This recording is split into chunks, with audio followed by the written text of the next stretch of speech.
আসসালামু আলাইকুম। Building design studio বিডির পক্ষ থেকে সকলকে স্বাগতম। আমি ইঞ্জিনিয়ার বাবু মোল্লা আছি আপনাদের সাথে। আজকে আমি পাইলিং নিয়ে আলোচনা করব। আসলে একটা বিল্ডিংয়ে পাইলিং কখন আসে এবং পাইলিং কিভাবে করতে হয় এই বিষয় নিয়ে আমি আলোচনা করব। তো আমরা যখন সয়েল টেস্ট করার পরে আমরা দেখি মাটির ব্যারিং ক্যাপাসিটি খুবই কম এবং মাটির কন্ডিশন খুবই খারাপ বলা চলে, তখন আমরা পাইল সাজেস্ট করি এবং সয়েল টেস্টে আমাদের উল্লেখ থাকে যে আসলে আমাদের কত ফিট লেন্থের পাইল দিতে হবে, ডায়া কত, হ্যাঁ, কত টন লোড নেবে, আমরা সেটার উপরে ভিত্তি করে আমরা পাইলের ডিজাইনটি করে থাকি। এবং দ্বিতীয়ত যখন আমরা পাইল করি তার আগে আমাদের পাইল লেআউটটি দিতে হয় এবং পাইলের সেন্টারগুলি নির্ধারণ করতে হয়। দ্বিতীয়ত আমাদের পাইলের সেন্টার নির্ধারণ করার পর আমাদের বোরিং করে তারপর ওয়াশ করার পর আমাদের পাইলের খাঁচা নামিয়ে দেন আমাদের কাস্টিং কাজ সম্পাদন করতে হয়। তো একটা বিল্ডিংয়ে পাইলের গুরুত্ব কেমন? তো বলা চলে যে একটা গাছ যেমন শেকড়ের মাধ্যমে গাছটি দাঁড়িয়ে থাকে, পাইলিংটিও বলা চলে সেম।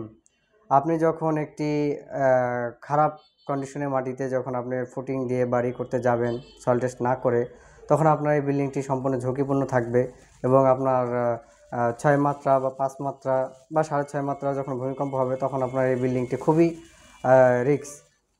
তো সেক্ষেত্রে আপনি যদি একজন ভালো মানে ইঞ্জিনিয়ার মাধ্যমে ডিজাইন করে এবং সেই অনুযায়ী কাজ করার পর দেখবেন যে আপনার বিল্ডিংটা খুবই মজবুত এবং দীর্ঘস্থায়ী হবে। তো আপনার লক্ষ লক্ষ টাকা যেখানে আপনি ইনভেস্ট করতেছেন, আপনার জীবন মরণের কথা যেখানে আসে, যে বাড়িতে আপনি থাকবেন সেখানে আপনি যখন একটা বাড়ি করবেন অবশ্যই সেখানে সয়েল টেস্ট এবং সেই অনুযায়ী ডিজাইন করে স্ট্রাকচার ইঞ্জিনিয়ার যিনি থাকবে তাকে দিয়ে ডিজাইন করে প্রপার ওয়েতে কাজগুলো সম্পাদন করবেন, তাহলে আপনি একটা সুন্দর এবং মজবুত দীর্ঘস্থায়ী বাড়ি নির্মাণ করতে পারবেন।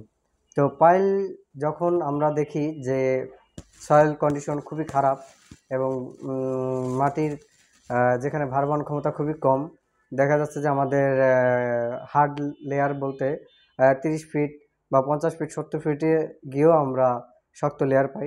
সেক্ষেত্রে আমাদের দেখা যাচ্ছে সেই লেয়ারে গিয়ে আমাদের পাইলটা ছাড়তে হয়।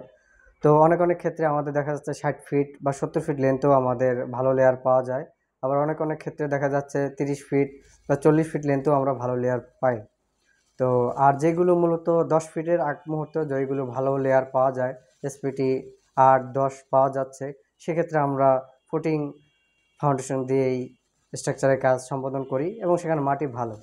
তো একটি বিল্ডিংয়ে আপনার মোটামুটি 6 তলা বিল্ডিং করতে গেলে দেখা যাচ্ছে যে আপনার 2 কোটি প্লাস আপনার খরচ আসবে। সেখানে আপনি পাইল দিয়ে বাড়ি করলে আপনার হয়তো 25 লাখ টাকা হয়তো খরচ হবে।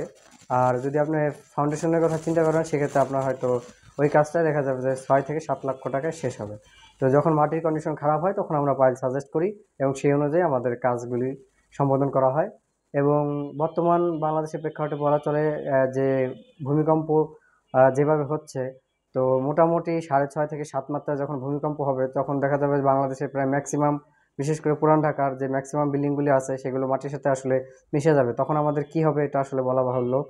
তো বলা যায় যে আপনি যখন একটি বাড়ি করবেন অবশ্যই সয়েল টেস্ট এবং সয়েলে কি অবস্থায় আছে মাটি এবং স্ট্রাকচার ইঞ্জিনিয়ারের সাথে আলোচনা করে উনিই দিবে, উনি আপনার পাইল আসলে পাইল দিবে এবং সে ওনার অনুযায়ী আপনি কাজগুলো করবেন।